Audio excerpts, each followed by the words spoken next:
नमस्कार, मैं हूं आपके साथ Neha Dubey. Courts this week में आपका बहुत स्वागत है। इस बुलेटिन में अगले आधे घंटे हम आपको कोर्ट से जुड़ी इस हफ्ते की बड़ी खबरों से करवाएंगे रूबरू। तमाम कोर्ट की कार्रवाई सुप्रीम कोर्ट से लेकर हाई कोर्ट्स और लोअर कोर्ट्स तक के फैसलों को रखेंगे आपके सामने। तो आइए शुरू करते हैं कोर्ट्स दिस वीक।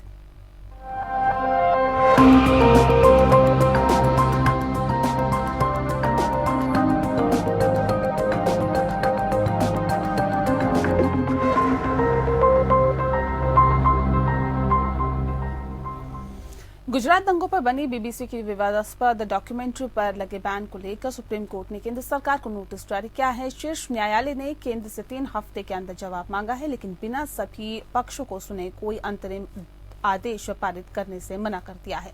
बीबीसी की डॉक्यूमेंट्री द मोदी क्वेश्चन में गुजरात दंगों को लेकर पीएम नरेंद्र मोदी के खिलाफ कई दावे किए गए हैं, जिसको लेकर केंद्र ने इसको सोशल मीडिया और ऑनलाइन चैनल्स पर बैन कर दिया था।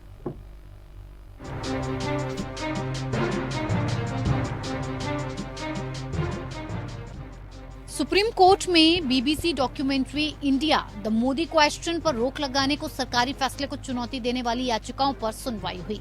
सरकार ने डॉक्यूमेंट्री को दिखाने या प्रसारण पर रोक लगाई है। ये प्रतिबंध सोशल मीडिया और तमाम ऑनलाइन प्लेटफॉर्म पर भी है। जस्टिस संजीव खन्ना और एमएम सुंदरेश की पीठ ने हालांकि इस मामले में कोई अंतरिम आदेश पारित करने से इनकार कर दिया और मामले को अप्रैल में आगे के विचार के लिए पोस्ट कर दिया। याचिकाकर्ताओं का प्रतिनिधित्व कर रहे वरिष्ठ वकील सीयू सिंह ने अगली सुनवाई के लिए पहले की तारीख मांगी, लेकिन पीठ ने मना कर दिया। पीठ ने टिप्पणी की, जवाब देने की जरूरत है। नोटिस की तामील के 3 सप्ताह के भीतर और उसके बाद 2 सप्ताह के भीतर जवाब दाखिल किया जाना चाहिए। कोर्ट ने ये भी कहा कि वो सरकार को सुने बिना कोई अंतरिम आदेश पारित नहीं कर सकता है। बीबीसी डॉक्यूमेंट्री को सेंसर करने से रोकने के लिए केंद्र सरकार को निर्देश देने की मांग वाली याचिका पर केंद्र को नोटिस जारी किया। अदालत ने अगली सुनवाई की तारीख पर सभी रिकॉर्ड पेश करने का निर्देश दिया है। As being a dedicated lawyer and believing in the sub judice rule, I never comment on something that is now pending. But I'm sure all these issues will come up before the Supreme Court, and the Supreme Court will take. They're basically considering whether the documentary should be banned or not, right? And of course, these factors, that what is the motivation, what are the antecedents of the BBC, what are its linkages, the fact that it's financially so interlocked. On the one hand, वो पैसे लेते हैं उनसे, हुआ ऐसे, and on the other hand, all the pension, more than 150 million pounds is being placed with Chinese state-owned companies. So they are completely financially and dependently. They're dependent on them, and therefore any output which they put, and they have a long history of anti-India output propaganda. याचिकाकर्ताओं की तरफ से वरिष्ठ वकील CU Singh ने तर्क दिया कि आईटी कानून अधिनियम के नियम 16 के तहत आपातकालीन शक्तियों का प्रयोग करने की आवश्यकता को स्पष्ट करने के लिए सरकार ने आधिकारिक रूप से सार्वजनिक डोमेन में कोई दस्तावेज, आदेश या कोई अन्य जानकारी नहीं रखी है। उन्होंने बताया कि डॉक्यूमेंट्री के लिंक शेयर करने वाले ट्वीट ब्लॉक कर दिए गए हैं। इस पर सुप्रीम कोर्ट ने कहा कि हम सरकार से इससे जुड़े आदेश की फाइल मांग रहे हैं और इसकी जाँच करेंगे। इसके अलावा सरकार या उसकी नीतियों की आलोचना और यहाँ तक कि सर्वोच्च न्यायालय के निर्णयों की आलोचना भारत की संप्रभुता और अखंडता का उल्लंघन करने के समान नहीं है। ये प्रार्थना की गई कि डॉक्यूमेंट्री को प्रत्यक्ष या अप्रत्यक्ष रूप से सेंसर करने वाले सभी आदेशों को रद्द कर दिया जाए। याचिका में प्रतिवादी प्राधिकारियों को केंद्रीकृत डेटाबेस पर सार्वजनिक डोमेन में डाले बिना भाषण और अभिव्यक्ति की स्वतंत्रता को कम करने वाले आदेशों को रोकने के लिए न्यायालय से अनुरोध किया गया है। पीठ पत्रकार एन राम, एडवोकेट प्रशांत भूषण और टीएमसी सांसद महुआ मोइत्रा की ओर से दायर याचिका और एडवोकेट एमएल शर्मा की ओर से दायर एक अन्य याचिका पर विचार कर रही थी। Bureau report, APN news. Supreme court में 5 जजों की नियुक्ति 5 दिनों में हो जाएगी और हाई कोर्ट जजों की नियुक्ति 10 दिनों में होगी। आपको बता दें कि ये बात केंद्र सरकार ने सुप्रीम कोर्ट की नाराजगी के बाद कही है। दरअसल सुप्रीम कोर्ट में जजों की नियुक्ति में हो रही देरी पर एडवोकेट्स एसोसिएशन बेंगलुरु ने एक याचिका दायर की थी। इस दौरान केंद्र सरकार ने कॉलेजियम सिस्टम पर हलफनामा दायर किया। हाईकोर्ट जजों के ट्रांसफर की सिफारिशों को मंजूरी देने में हो रही देरी पर सुप्रीम कोर्ट ने नाराजगी जाहिर की है। कोर्ट ने सरकार से कहा है कि ये बेहद ही गंभीर मामला है, हमें ऐसा स्टैंड लेने पर मजबूर न करे जिससे परेशानी हो। केस की अगली सुनवाई 13 फरवरी को होगी।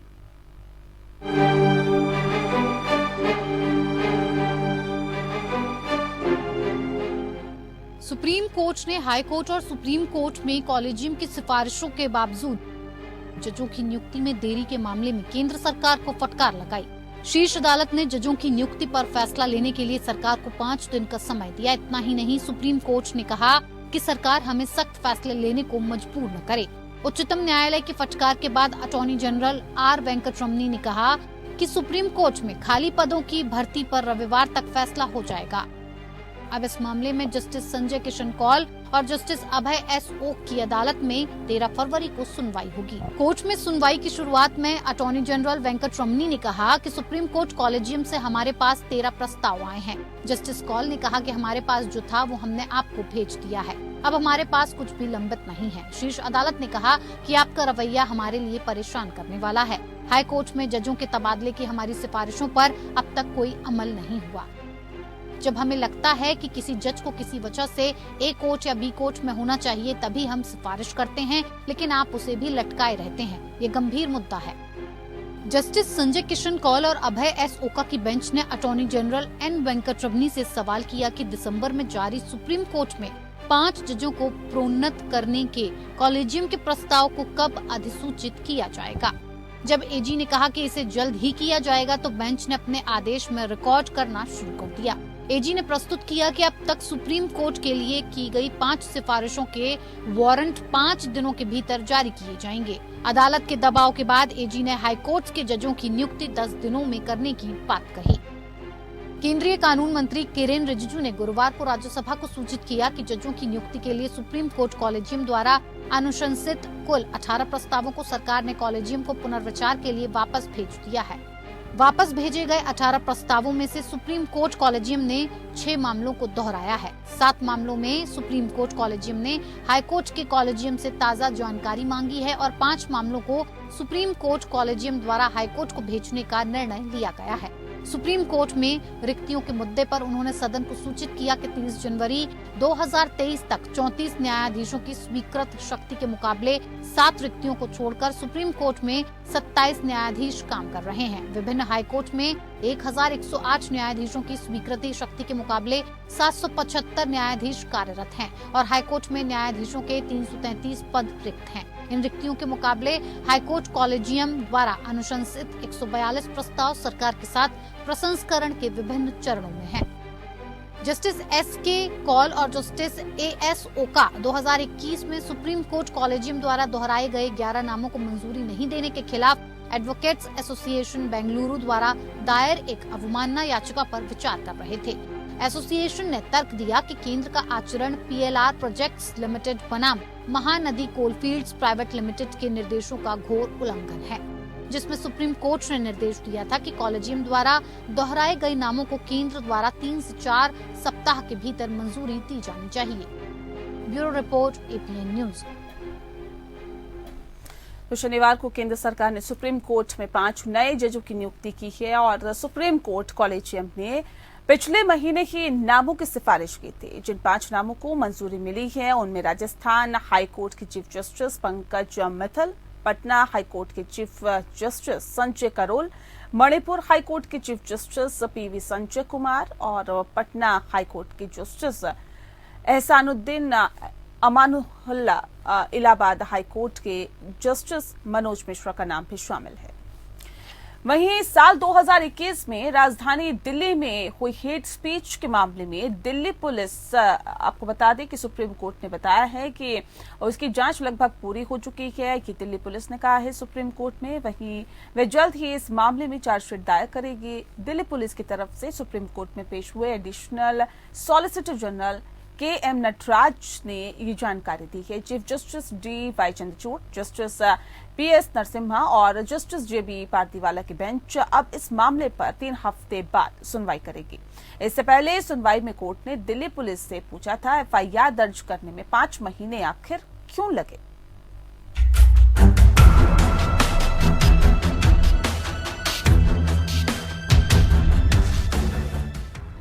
दिल्ली पुलिस ने सुप्रीम कोर्ट को सूचित किया कि दिसंबर 2021 में दिल्ली में सुदर्शन न्यूज टीवी के संपादक सुरेश चौहान के नेतृत्व में आयोजित हिंदू युवा वाहिनी कार्यक्रम को लेकर हेट स्पीच केस में अंतिम रिपोर्ट लगभग तैयार है। अतिरिक्त सॉलिसिटर जनरल KM नटराज ने प्रधान न्यायाधीश DY चंद्रचूड़ के नेतृत्व वाली पीठ को बताया, जांच काफी हद तक पूरी हो चुकी है। अंतिम रिपोर्ट लगभग तैयार है। इसे पुनरीक्षण के लिए भेजा गया है और हम कम से कम समय में अंतिम रिपोर्ट दाखिल करेंगे। पीठ एक्टिविस्ट तुषार गांधी द्वारा दायर एक अवमानना याचिका पर सुनवाई कर रही थी, जिसमें आरोप लगाया गया था कि दिल्ली पुलिस ने तहसीन पूनावाला मामले में जारी निर्देशों का उल्लंघन किया है। पीठ में जस्टिस PS नरसिम्हा और जस्टिस JB पारदीवाला भी शामिल थे। पीठ ने पहले मामले में जांच में प्रगति के संबंध में दिल्ली पुलिस से सवाल किया था। कोर्ट ने दिल्ली पुलिस से पूछा था, FIR दर्ज करने में 5 महीने क्यों लगा? अब मई 2021 के बाद आपने क्या कदम उठाए हैं? आपने क्या किया है? आपने कितनी गिरफ्तारी की है? आपने क्या जांच की है? कितने लोगों की जांच की गई है? आज ASG के बयान पर संज्ञान लेते हुए पीठ ने सुनवाई 3 सप्ताह के लिए स्थगित करने का फैसला किया। याचिकाकर्ता की ओर से पेश सीनियर एडवोकेट शादान फरासत ने स्थगन पर आपत्ति नहीं जताई, लेकिन उन्होंने कहा कि दिल्ली पुलिस को कुछ अतिरिक्त पहलुओं को स्पष्ट करना चाहिए। उन्होंने बताया कि दिल्ली पुलिस के हलफनामे के अनुसार उन्होंने आरोपियों की आवाज का सैंपल लेने के लिए 17 मार्च की तारीख तय की है। फरासत ने कहा कि इसे तेजी से किया जाना चाहिए और इसमें इतना समय नहीं लग सकता। पीठ ने सुनवाई 3 सप्ताह के लिए स्थगित करते हुए ASG का बयान दर्ज किया और जांच काफी हद तक पूरी हो चुकी है और अंतिम रिपोर्ट थोड़े समय के भीतर प्रस्तुत करने की प्रक्रिया में है। शुरुआत में दिल्ली पुलिस ने जो स्टैंड लिया था वो ये था कि हिंदू युवा वाहिनी के आयोजन के दौरान दिए गए स्पीच किसी भी अपराध की श्रेणी में नहीं आते थे।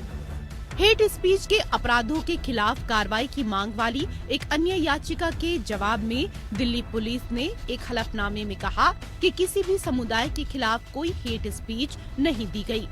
हालांकि सुप्रीम कोर्ट ने दिल्ली पुलिस के इस रुख पर असंतोष व्यक्त किया और एक वरिष्ठ अधिकारी द्वारा दायर किए जाने वाले बेहतर हलफनामे की मांग की। कोर्ट द्वारा फटकार के बाद दिल्ली पुलिस ने मई 2022 में प्राथमिकी दर्ज की। Bureau report.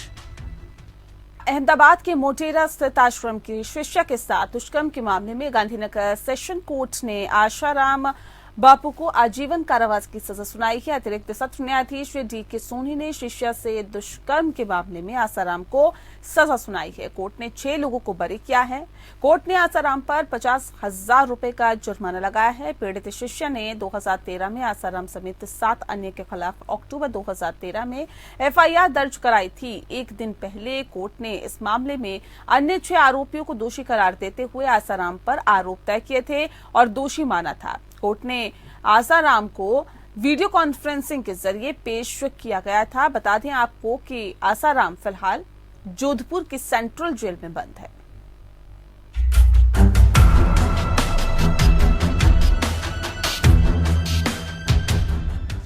रेप केस में दोषी आसाराम बापू पर अदालत का सख्त फैसला आया है। गुजरात कोर्ट ने आसाराम बापू को उम्र कैद की सजा सुनाई है। गुजरात के गांधीनगर कोर्ट की एक अदालत ने 2013 के अपनी शिष्या से बलात्कार के मामले में आसुमल सिरुमलानी हरपलानी उर्फ आसाराम बापू को दोषी ठहराया था। आसाराम को IPC की धारा 376, 377, 342, 354, 357 और 506 के तहत अपराध का दोषी पाया गया। कोर्ट ने आसाराम पर 50,000 रुपए का जुर्माना भी लगाया। कोर्ट ने महिला से दुष्कर्म के मामले में 6 अन्य आरोपियों, जिनमें आसाराम की पत्नी लक्ष्मीबेन, उनकी बेटी और 4 अन्य शिष्यों को बरी कर दिया है। मान्यवर न्यायपालिका गांधीनगर के एडिशनल सेशन जज साहब ने आसाराम को दोषित करार करने के बाद सजा के बारे में हमको सुनने के बाद इस नतीजे पे पहुंची है कि उनको 376 और 377 में लाइफ इम्प्रिजनमेंट की सजा दी गई है। इससे पहले कोर्ट में अभियोजन पक्ष ने अपनी दलीलों में आरोपी आसाराम बापू को उम्र कैद देने की मांग की थी।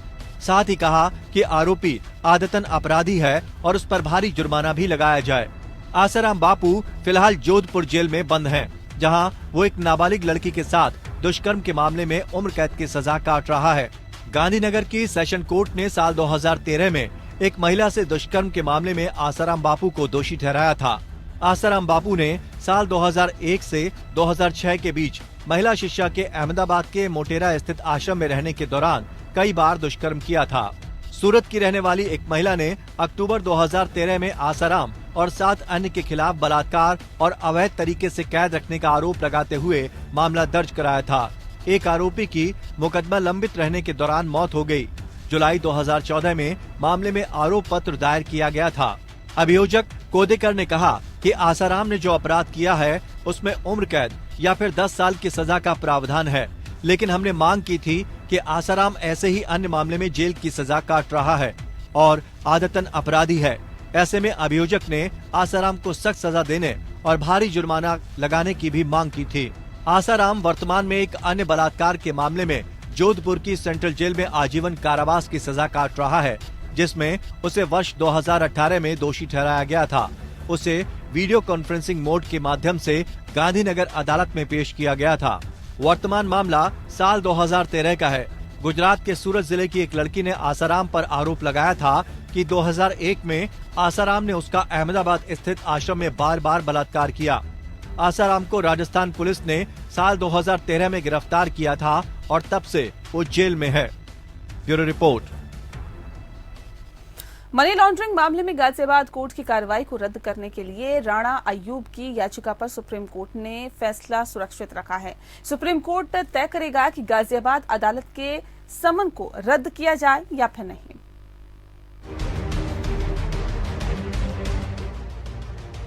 मनी लॉन्ड्रिंग मामले में गाजियाबाद की एक अदालत द्वारा शुरू की गई कार्यवाही को रद्द करने के लिए पत्रकार और लेखिका राणा अयूब की याचिका पर सुप्रीम कोर्ट ने अपना आदेश सुरक्षित रखा है।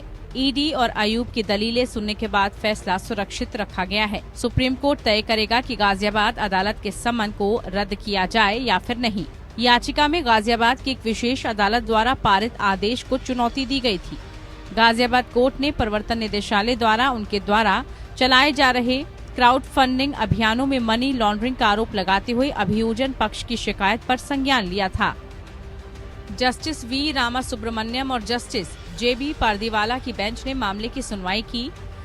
याचिकाकर्ता की ओर से पेश वकील वृंदा ग्रोवर ने कहा कि गाजियाबाद कोर्ट को शिकायत पर संज्ञान लेने का अधिकार नहीं है। ग्रोवर ने बताया कि मामले की शुरुआत हिंदू आईटी सेल के एक सदस्य द्वारा गाजियाबाद के इंदिरापुरम पुलिस स्टेशन में दर्ज एक प्राथमिकी से हुई थी। जांच दिल्ली में ईडी के अंचल कार्यालय द्वारा की गई थी। जांच के दौरान अयूब को कभी गिरफ्तार नहीं किया गया और उन्होंने पूरी तरह से सहयोग किया है। मनी लॉन्ड्रिंग मामले में मुकदमे को विशेष अदालत में चलाया जाना चाहिए। सॉलिसिटर जनरल तुषार मेहता ने इस मौके पर ये कहते हुए हस्तक्षेप किया कि ईडी ने हिंदू आईटी सेल के बयानों पर भरोसा नहीं किया और एक स्वतंत्र जांच की है।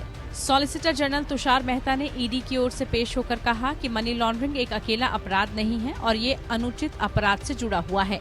मेहता ने ग्रोवर की इस दलील को गलत करार दिया कि जहां बैंक खाता है वहां शिकायत दर्ज की जानी चाहिए। प्रत्युत्तर में ग्रोवर ने कहा कि अगर अयूब ने मनी लॉन्ड्रिंग की है तो उसे परिणाम भुगतने चाहिए, लेकिन यहाँ मुद्दा अधिकार क्षेत्र का है। इससे पहले 25 जनवरी को पत्रकार राणा अयूब को राहत मिली थी। सुप्रीम कोर्ट ने गाजियाबाद कोर्ट को 27 जनवरी को होने वाली सुनवाई टालने के लिए कहा था। हालांकि जारी किए गए समन पर रोक लगाने से इनकार किया गया था। सुप्रीम कोर्ट में जस्टिस कृष्ण मुरारी और जस्टिस वी रामसुब्रमण्यम की बेंच ने सुनवाई के दौरान कहा था कि याचिका को लेकर सीधे सुप्रीम कोर्ट क्यों आए हैं। क्षेत्राधिकार का मुद्दा इलाहाबाद हाई कोर्ट भी सुन सकता है। Bureau report, APN news. जमानत आदेश के बाद भी कैदियों को रिहाई मयस्सर नहीं होती। कभी ऑर्डर देर से पहुंचता है तो कभी कैदियों के पास बॉन्ड भरने के पैसे नहीं रहते।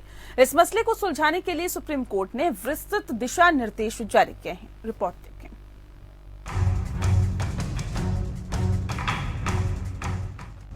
जमानत मिलने के बावजूद पैसों की कमी या अन्य किसी कारण से रिहाई नहीं होने का मामला गंभीर है। इस पर सुप्रीम कोर्ट में सुनवाई हुई, जिस दौरान अदालत ने उन विचाराधीन कैदियों के मुद्दे पर दिशा निर्देश जारी किए हैं जो जमानत आदेश में निर्धारित शर्तों को पूरा करने में असमर्थता के कारण जमानत का लाभ दिए जाने के बावजूद हिरासत में हैं। ये दिशा निर्देश हैं। बेल के अगले दिन कैदी को ईमेल द्वारा जमानत आदेश की सॉफ्ट कॉपी भेजनी होगी। बेल से 7 दिनों के भीतर रिहाई नहीं तो जेल अधीक्षक DLSA को सूचित करे। NIC ई जेल सॉफ्टवेयर में आवश्यक फील्ड बनाने का प्रयास करेगा ताकि जेल विभाग द्वारा जमानत देने की तारीख और रिहाई की तारीख दर्ज की जा सके। अभियुक्तों की आर्थिक स्थिति का पता लगाने के लिए पैरा लीगल वॉलंटियर्स की मदद। रिहाई के बाद बेल बॉन्ड की मांग पर कोर्ट अस्थायी जमानत देने पर विचार कर सकती है। बेल की तारीख से 1 महीने के भीतर बेल बॉन्ड प्रस्तुत नहीं होता, कोर्ट स्वतः संज्ञान में ले सकता है। ये निर्देश 3 एमिकस क्यूरी द्वारा अदालत में प्रस्तुत विस्तृत और व्यापक सुझावों का हिस्सा है। ASG KM नटराज से चर्चा के बाद एडवोकेट गौरव अग्रवाल, लिज मैथ्यू और देवांश A मोहता को एमिकस क्यूरी नियुक्त किया गया था। जस्टिस संजय किशन कौल और जस्टिस अभय S ओका की पीठ ने आदेश में ये भी कहा कि भारत सरकार को नालसा के साथ चर्चा करनी चाहिए कि क्या वो SLSA और DLSA के सचिवों को संरक्षित आधार पर ई जेल पोर्टल तक पहुंच प्रदान करेगी या नहीं। जेल अधिकारियों के साथ बेहतर अनुवर्ती कार्रवाई की सुविधा प्रदान करेगा। Bureau report APN news. और चलिए इसी के साथ कोर्ट्स दिस वीक में इतना ही। मुझे दीजिए इजाजत। नमस्कार।